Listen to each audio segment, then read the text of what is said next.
Bien, vamos a compartir la palabra del Señor hoy día en el libro de Gálatas, capítulo 2, versículo 1 al 10.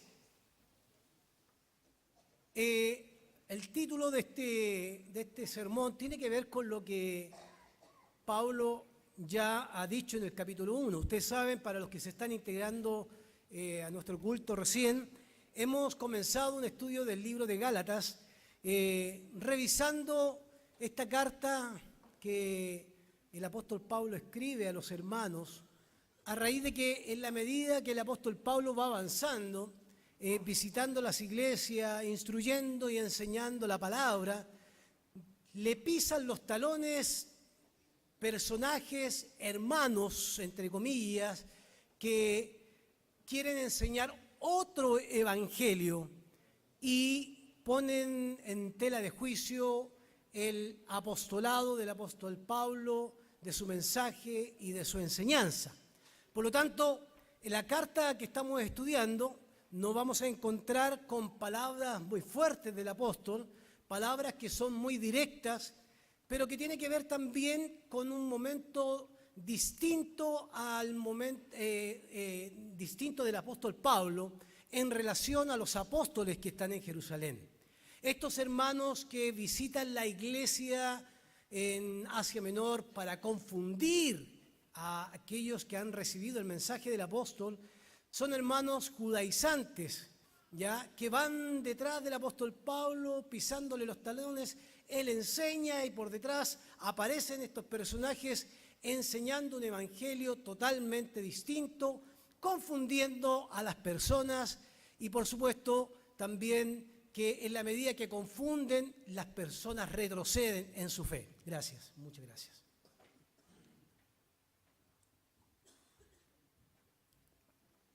Por lo tanto, vamos a dar lectura al capítulo 2, versículo 1 al 10. Si usted tiene otra versión que no sea la Reina Valera, a lo mejor van a tener algunas diferencias, pero vamos a seguir esta lectura para poder comprender las palabras del apóstol Pablo y profundizar 4 puntos que me parecen a mí relevantes hoy día estudiar. Dice la palabra del Señor: después, pasado 14 años, subí otra vez a Jerusalén con Bernabé, llevando también conmigo a Tito.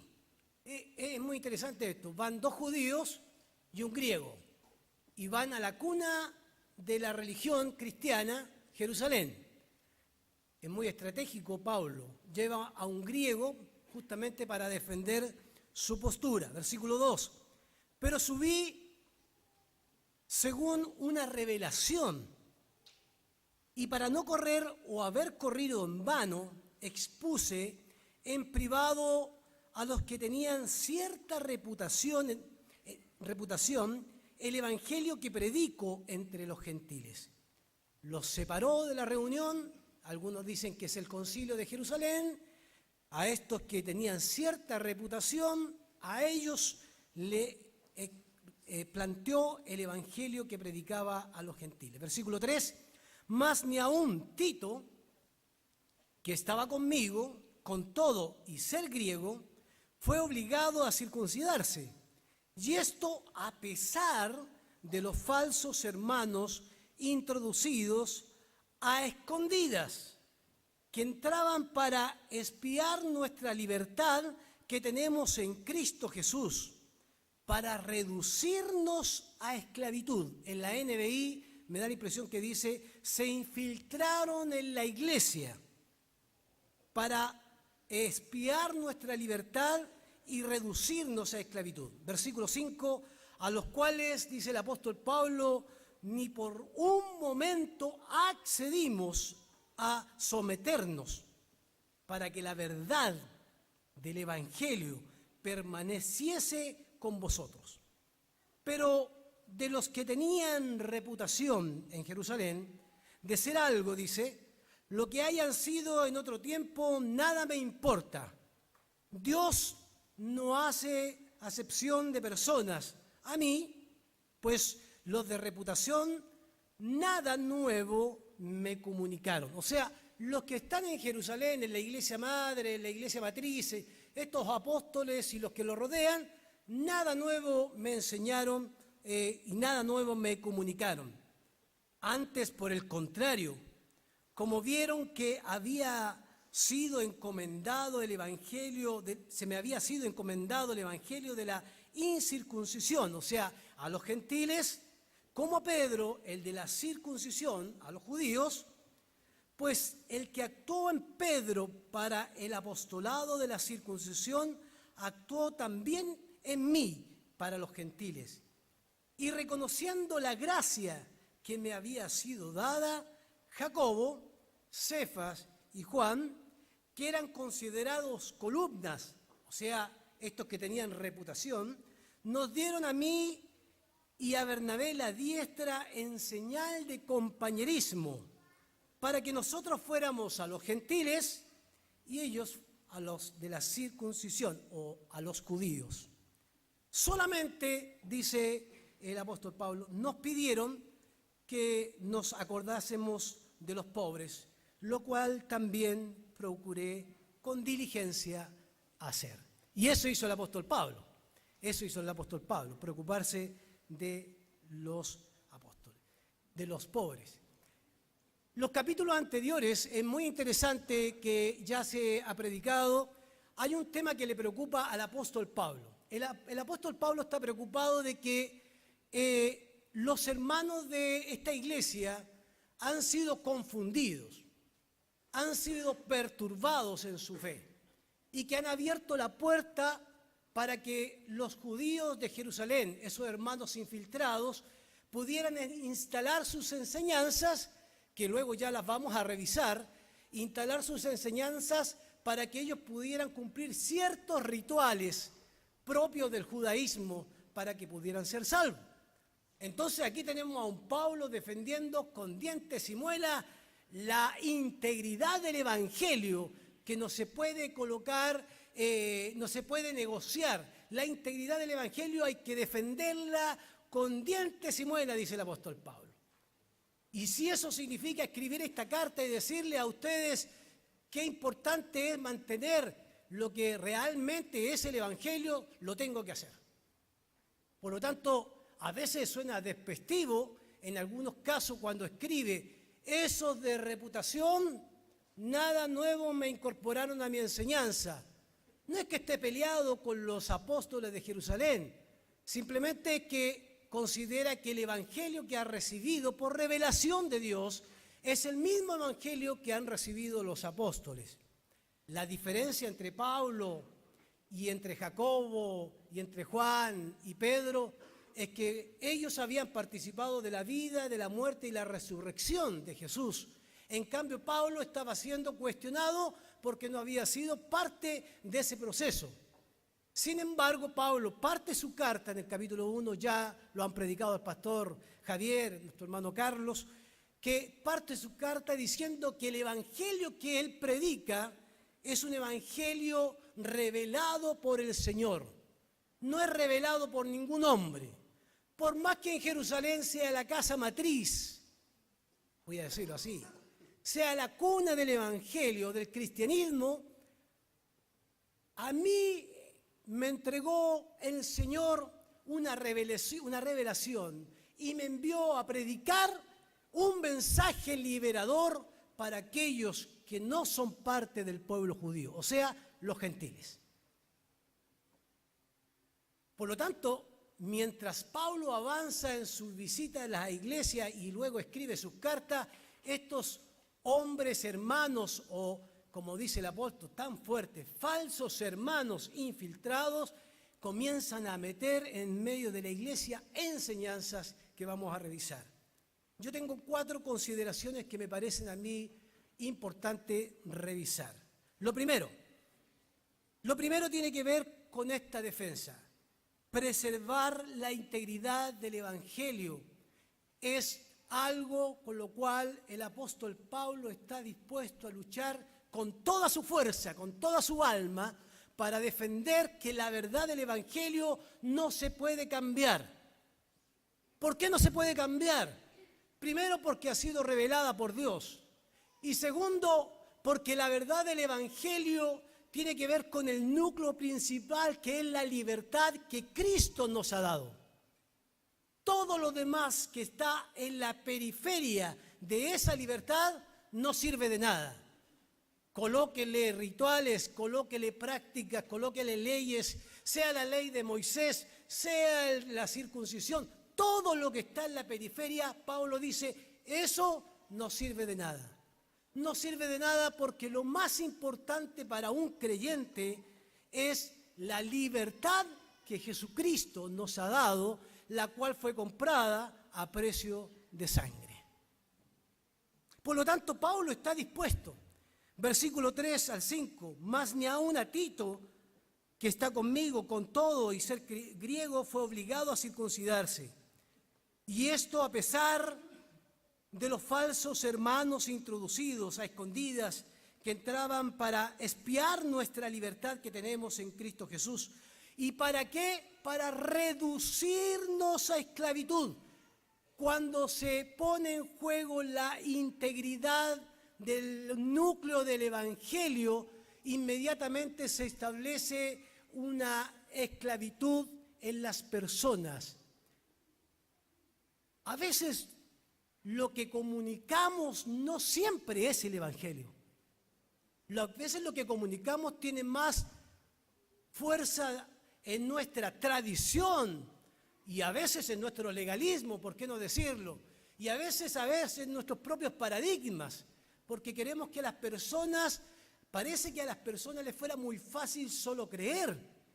Y nosotros queremos agregarle a ese evangelio, o al menos estos judaizantes quieren agregarle a ese evangelio algo que no es el evangelio. Y Pablo dice, estos nos quieren reducir a esclavitud, a los cuales, dice Pablo, nosotros en ningún momento accedimos para someternos a esta enseñanza. Porque a Pablo le preocupa en el capítulo 1, tan pronto ustedes, hermanos de esta iglesia de Gálatas, tan pronto se dieron, tan pronto se apartaron del verdadero evangelio. La preocupación es que estos hermanos no habían tomado conciencia de que no necesitan nada más a su alrededor para ser buenos creyentes. Solamente necesitan creer en Cristo. Su fe puesta en Cristo es suficiente. Para Pablo, enfatizar esta verdad es también recordarnos a nosotros el peligro que corre toda comunidad cristiana cuando abre la puerta a enseñanzas que tienen que ver con la esclavitud. Me preguntaba cuando estudiaba este libro, ¿cuántas leyes hemos creado nosotros para esclavizar a los creyentes que nos dejan que puedan vivir su fe en Cristo con libertad? Que la ropa, que un color ahora es más cristiano que el otro color, que una forma es más cristiana que otra forma, que si uno viste así, que si otro viste acá, le tenemos que establecer la regla, la norma. Para Pablo, la integridad del Evangelio no está ni en el ritual, ni en la forma, sino está en la libertad que Cristo nos da por medio de su sacrificio. Pablo entiende que hay dos cosas que están en riesgo cuando estos hermanos que enseñan distintas cosas del movimiento judío, como la circuncisión y como la ley de Moisés, ponen en riesgo la verdad del Evangelio y ponen en riesgo la libertad de Jesucristo.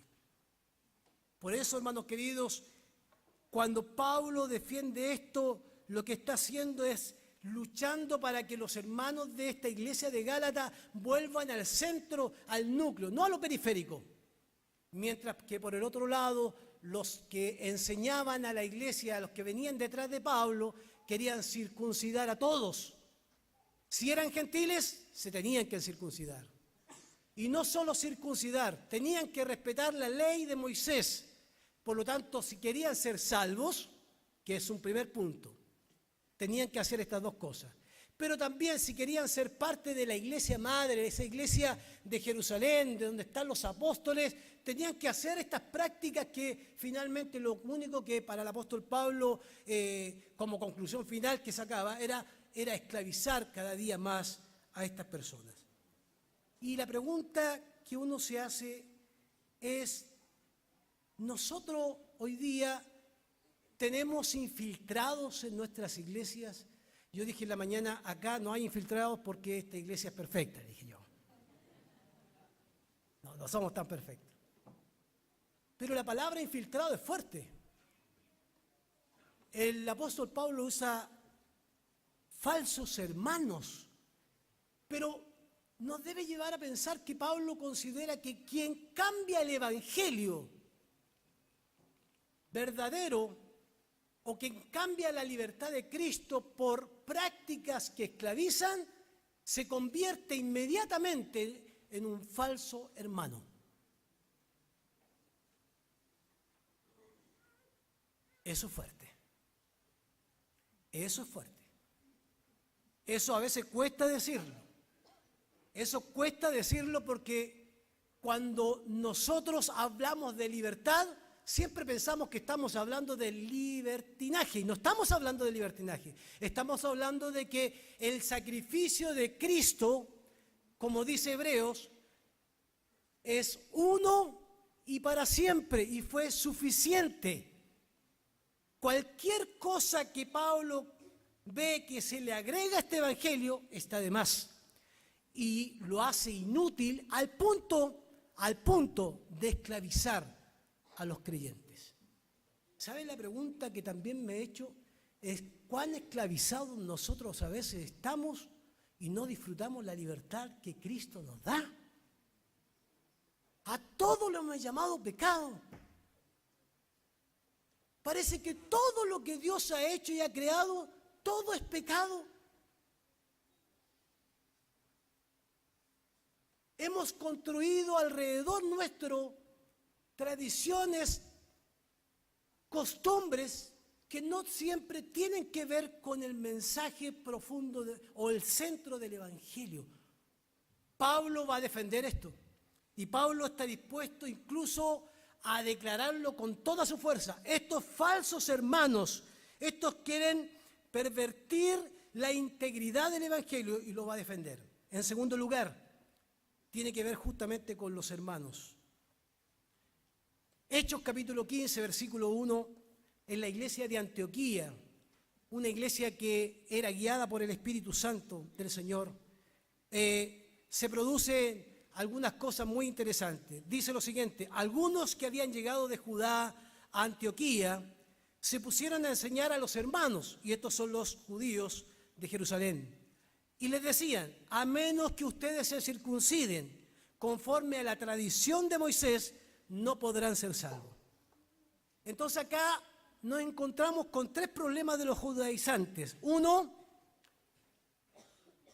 ellos consideraban que porque venían de la iglesia madre, de los apóstoles, tenían la autoridad para circuncidar a todos los gentiles.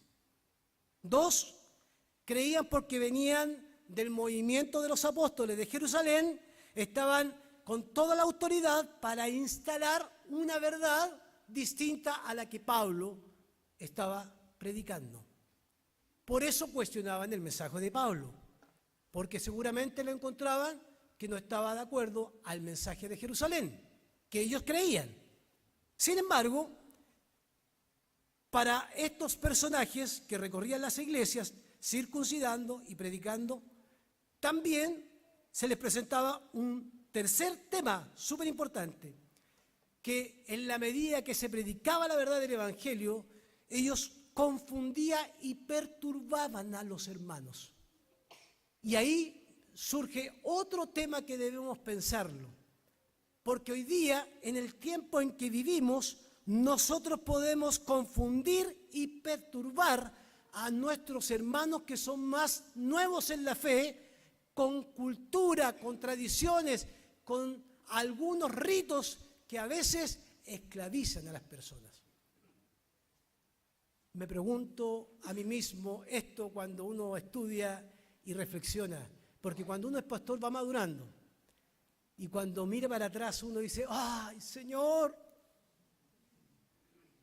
Tantas cosas que dije y que esclavizan. Y uno dice: Señor, perdóname.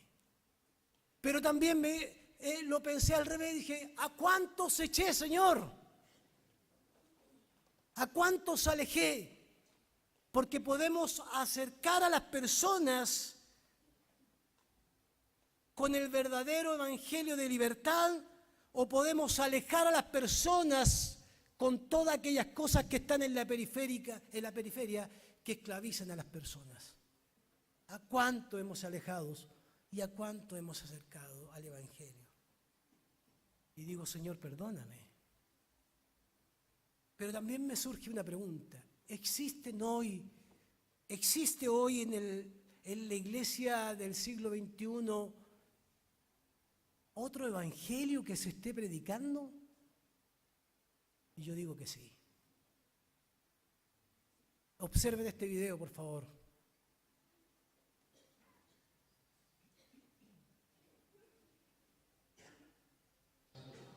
Tú soñaste solo en tu cuarto lo que yo entregaba sobre ti. Los sueños te dice el Señor, y yo lo entregaré sobre tus manos. Mírame, pero estás dispuesto a aguantar lo que viene. ¿Estás dispuesto a aguantar lo que viene? ¿Sabes lo que viene? Eso viene. Viene una cachetada del Espíritu Santo. Espero que no se vaya con ese video, vayámonos con la palabra del Señor. Pero eso es violencia. He visto que algunos con la unción del Espíritu le dan patadas a las personas. Con manguera los riegan como que si el Espíritu llegara a ellos a través del agua. Hay tantas cosas más, hermanos queridos, que daría vergüenza ajena verlo.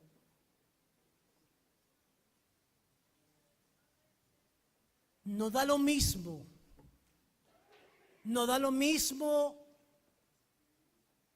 agregarle al Evangelio de la libertad algo que para mí o para usted es algo que nos gusta, porque a mí me gusta que hagamos esto y lo otro, porque a veces eso va a esclavizar a una persona, y si esclaviza a una persona, nos convertiremos en falsos hermanos.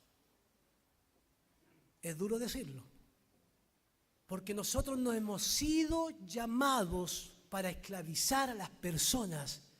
El apóstol Pablo en la carta a los Corintios, en 2 Corintios capítulo 5, versículo 17, dice que Dios ha entregado en las manos nuestras el ministerio de la reconciliación. Y nosotros andamos dando cachetadas, golpeando a las personas. El ministerio de la reconciliación es para llevar libertad a las personas, no es para esclavizarlas. En tercer lugar, Pablo va a defender la idea de que cuando fue a Jerusalén y se encontró con estos que tienen reputación, sus hermanos apóstoles, y habló en privado con ellos, nada nuevo le aportaron, nada le iban a aportar. Si ellos predicaban el mismo evangelio, solo que había un grupo dentro de esa comunidad que se tomaba ciertas atribuciones para visitar las iglesias en Asia Menor y confundir a los hermanos. Por eso cuando Pablo dice, como no me agregaron nada nuevo, me dieron la diestra. Y algunos piensan que dar la diestra en ese tiempo es decir, te damos autoridad. No. Él dice, me dieron la diestra en compañerismo, porque estamos en el mismo camino. Ellos predican a los judíos el mismo evangelio que yo. Y el que me llamó a mí, el que me entregó la revelación, el que me dio poder, es el mismo que le dio poder a Pedro para ir a los judíos. Solo que Pedro tiene que vivir otra experiencia. Pedro se tiene que convertir cada día más, porque no quiere llegar a los gentiles. ¿Se acuerdan de esa revelación? Dice Pedro, mate y come. ¿Se acuerdan de eso? En el libro de los Hechos. 3 veces le dice el Señor, Pedro, mate y come. 3 veces Pedro dice, Señor, Yo soy buen judío, respeto todas las normas, la ley y todo, no voy a comer de eso que es inmundo. Le está enseñando al Señor qué es lo que es santo y lo que no es santo. Y el Señor le dice, Pedro, mata y come. Para que pudiera entender que el evangelio de libertad tiene que llegar a los que no son judíos.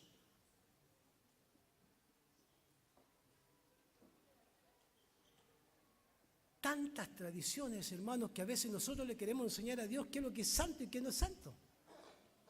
Pablo defiende ante ellos, este evangelio que ustedes predican es el mismo nuestro. Se dieron la diestra, se apoyaron, se dieron la mano para poder seguir predicando. Unos para los judíos y trataron de entender que sin circuncidar, sin aplicar la ley de Moisés, sino que en la libertad que Cristo les había dado. Y por último, número 4, que a mí me parece algo sumamente importante de este movimiento, que tiene que ver con el origen del movimiento apostólico de Pablo. Vuelva conmigo al versículo 1 y 2, y con esto termino. Dice, el origen del movimiento apostólico de Pablo. Después, pasados 14 años, Pablo no se está iniciando, lleva años ya predicando su evangelio. Subí otra vez a Jerusalén con Bernabé, llevando también conmigo a Tito. Pero subí según una revelación. No subí por capricho. No me mando solo. Yo subo porque el Espíritu Santo me envió.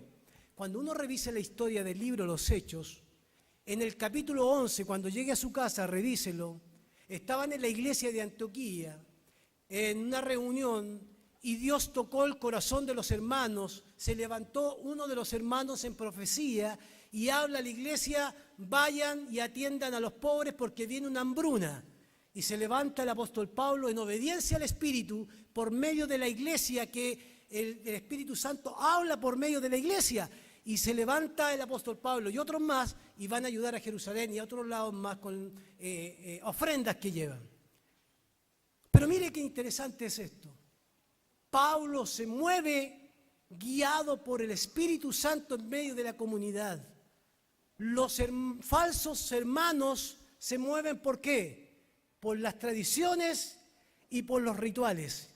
Y aquí está el origen con el cual Pablo resalta su apostolado. Yo no me muevo por voluntad humana, me muevo por revelación. Donde el Señor me guíe, ahí voy a estar. ¿Y cómo se mueven los falsos hermanos? Los mueven sus tradiciones, sus rituales, para esclavizar a las personas.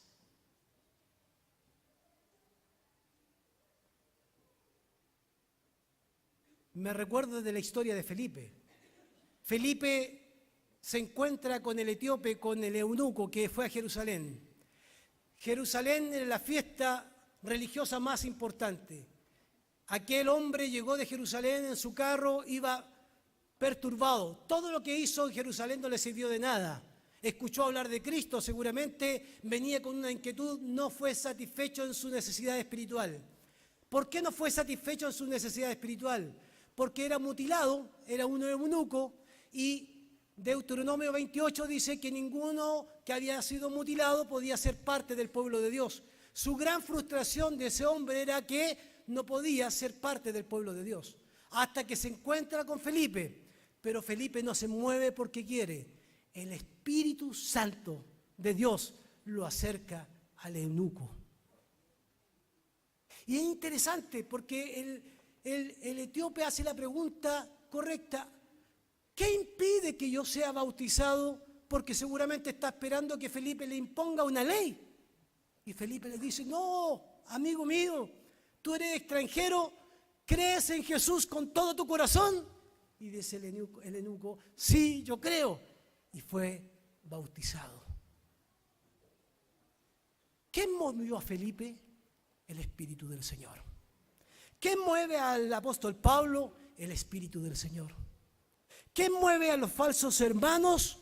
Las tradiciones, los ritos, la esclavitud. ¿Qué mueve a aquellos que van por la libertad? Es el Espíritu del Señor. ¿Qué mueve a aquellos que van por la esclavitud es la carne, es el no entender lo que Jesucristo ha hecho en la cruz del Calvario por cada uno de nosotros. Hermano querido, ¿usted es libre? ¿Se siente libre? ¿O tenemos todavía cargas, tradiciones que a veces no nos dejan disfrutar de lo que Cristo hizo en la cruz? Permítanme terminar con una presentación, por favor, que quiero leer. Son mis conclusiones finales. Existe la tendencia de sofocar las Escrituras. Déjalo ahí nomás, hermano, la presentación. Sofocar las Escrituras con enorme cantidad de tradiciones que coartan la libertad de los creyentes. La fuente de autoridad de los judaizantes está en los rituales y en la ley. Y quiero hacer esta diferencia con un autor, John Stott, que dice lo siguiente respecto a esto. Las Escrituras son divinas, las tradiciones humanas. Las Escrituras son obligatorias, las tenemos que cumplir. Las tradiciones son optativas. Las Escrituras son supremas, porque vienen del Señor. Las tradiciones tienen que subordinarse a lo que es supremo, a lo que es divino. El ritual, la forma o la tradición no puede estar por sobre la Escritura. Todo lo contrario, debe estar sujeta a la Escritura. Por lo tanto, segunda lámina, hermano querido, y terminamos. Por lo tanto, las tradiciones, proyección, hermano de la proyección, segunda lámina, por favor. Por lo tanto, las tradiciones son mandato de hombres. Las tradiciones que se imponen a los creyentes siguen siendo un mandato de hombre. Y hay que tener en cuenta esto. No siempre lo que dice la gente, como estos falsos hermanos, no siempre tiene que ver con lo que Dios quiere para su iglesia. No siempre cuando escuchemos la Biblia dice, es palabra de Dios. No siempre.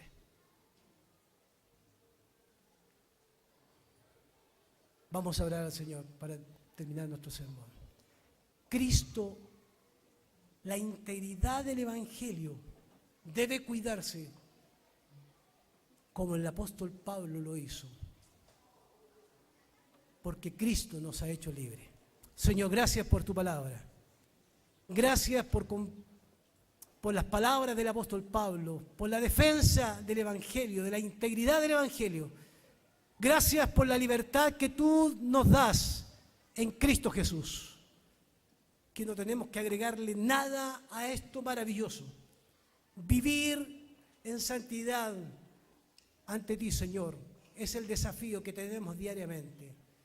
Pero si en algo nosotros hemos cargado con tradiciones, rituales, te pedimos perdón, Señor.